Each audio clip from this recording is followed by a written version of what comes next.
So you can see Nick's very, very, very flighty, very nervous. But what I'm going to do is, smell the camera. What I'm going to do is take him back over here to Edie, because he actually takes a little bit of comfort in the dogs. So every time he goes into flight right here, I'll just center him back out here with her. And Luna's helping out. I want Edie to be the biggest influence on him right now, and Luna. See, all these dogs can play a big role in him, so every time he goes into flight, you know, I'm going to direct him back in to where the dogs are, because he loves them. He's just nervous about people.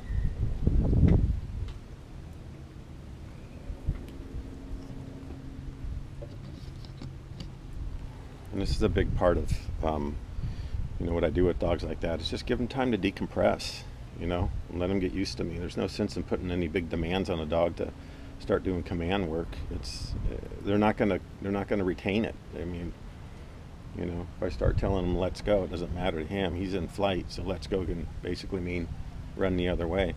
So until I get him to start complying just with leash pressure, you know, then we'll start laying in some commands when it starts to make sense to him.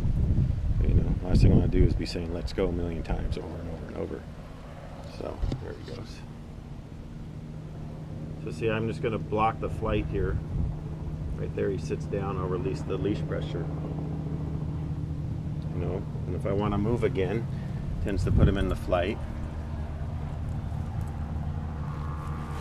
So right here he stops and gets next to Edie. This is a perfect example.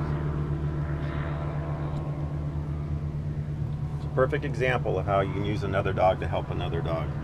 You know, it's not that, you know, he's not comfortable with me, and I get that, it's fine. But I'm a big part of this. I control these dogs. I give him access to these dogs, so eventually I'm going to become very relevant to him.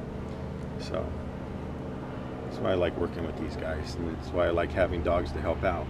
Because see, when he goes into flight, he's going to get next to something that makes him comfortable, which is Edie, but Edie's not going to put any emotions onto it like a person would. She's just going to sit there and say, okay, cool, you can hang out with me.